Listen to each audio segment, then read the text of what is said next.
So hello students, how are you all? I hope all are fit and fine by the grace of Almighty. This is English Live Sir from English All Academy.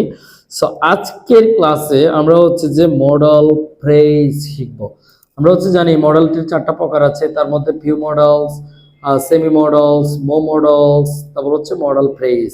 তাহলে এই যে চারটা models, তার মধ্যে আমরা few model শেষ করছি। তাহলে এখন হচ্ছে যে আমরা হচ্ছে যে মডেল ফ্রেজেস শিখব। অর্থাৎ এগুলো এমন কিছু এক্সপ্রেশন যেগুলো হচ্ছে টেন্স দিয়ে দেওয়া যায় না, এগুলো আমাদেরকে এই মডেল ফ্রেজ দিয়ে দিতে হবে। আর এই মডেল ফ্রেজেস অনেক বেশি ইউজ হয় আমাদের কথাবার্তার মধ্যে। তাহলে একটু খেয়াল করো, এই ভিডিওটার মধ্যে তোমরা হচ্ছে মডেল ফ্রেজ পুরোটাই বুঝে যাবে। তাহলে দেখো, আমি আগে একটু হচ্ছে তোমাদেরকে বাংলায় অর্থগুলো লিখে লিখে ক্লিয়ার করে দেই, তাহলে তোমাদের বুঝতে সহজ হবে। তাহলে দেখো, আমরা হচ্ছে যে আমরা জানি সাবজেক্ট অনুযায়ী কখন এম আর দেন হচ্ছে ইজ ব্যবহার হয়, আমরা জানি। তাহলে আজকে আমরা হচ্ছে মডেল ফ্রেজের মধ্যে হচ্ছে M2 is to R2 plus verb 1 দিয়ে বাক্য তৈরি করব। অর্থাৎ M2 is to R2 plus verb 1। তাহলে আমরা জানি না সাবজেক্ট কোনটার সাথে কি ব্যবহৃত হয়। আই এর সাথে অলওয়েজ M2, আর we are to, you are to, you are to, they are to, he is to, she is to, আমরা জানি। তাহলে এভাবে করে আমরা বাক্যগুলো ব্যবহার করব। তাহলে দেখো, আর এগুলোর সবগুলোর মিনিং হচ্ছে যে হয়, এই তিনটার মিনিং হচ্ছে যে হয়। তাহলে দেখো, আই এম টু ডো, তাহলে আমার ডো তো করা, তাহলে I am to do the work, আমার কাজটি করতে হয়। এখানে যদি দ্য ওয়ার্ক দেই, তাহলে I am to do the work, আমার কাজটি করতে হয়। তাহলে এখানে যদি হয় we are to do the work, তাহলে আমাদের কাজটি করতে হয়। You are to do the work, তোমার কাজটি করতে হয়। They are to do the work, তাদের কাজটি করতে হয়।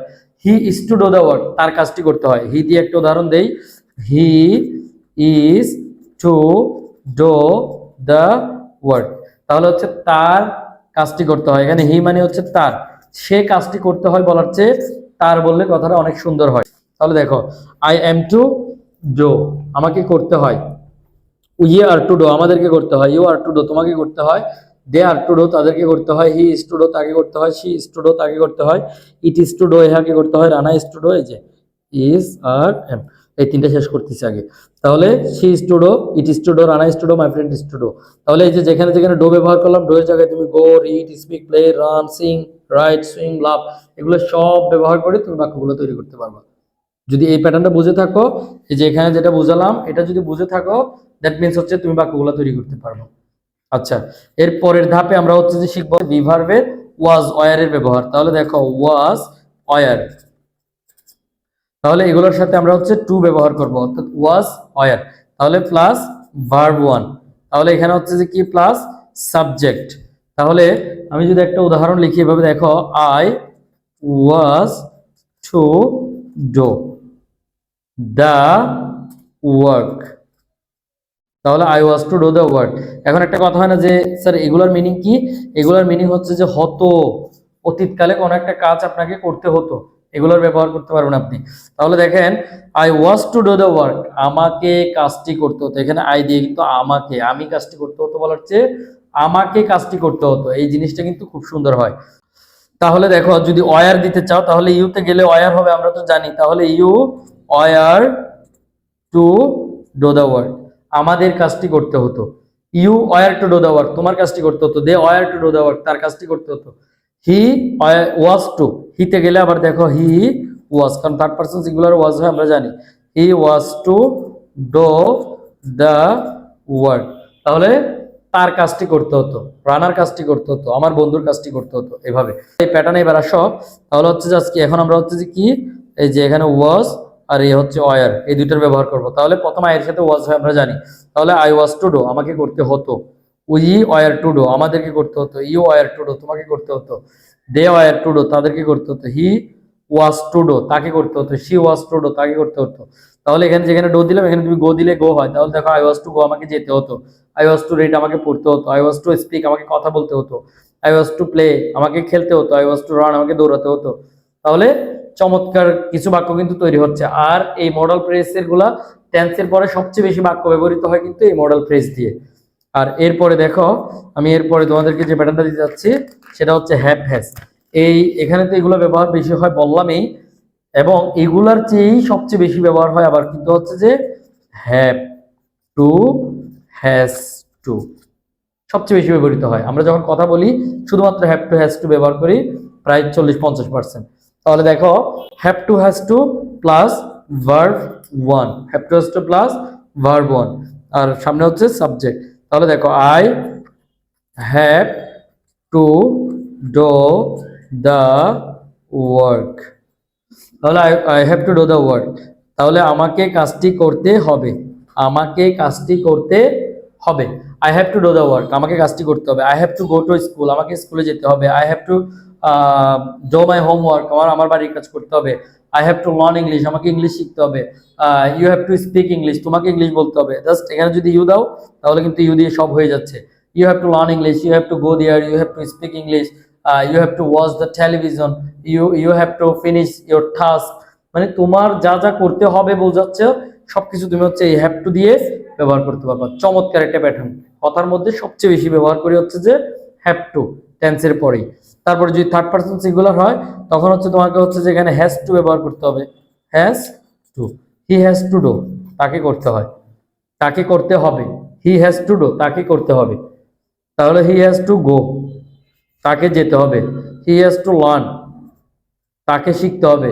হি হ্যাজ টু স্পিক, তাকে কথা বলতে হবে। এভাবে তাহলে দেখো এই যে have to has two, I have to do, আমাকে করতে হবে। আই হ্যাভ টু গো, আমাকে যেতে হবে। আই হ্যাভ টু রিড, আমাকে পড়তে হবে। আই হ্যাভ টু স্পিক, আমাকে কথা বলতে হবে।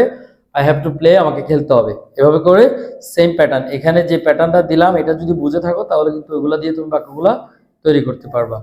এরপরের প্যাটার্নে তোমাদেরকে যেটা দিব সেটা হচ্ছে যে had to, had, had to plus verb.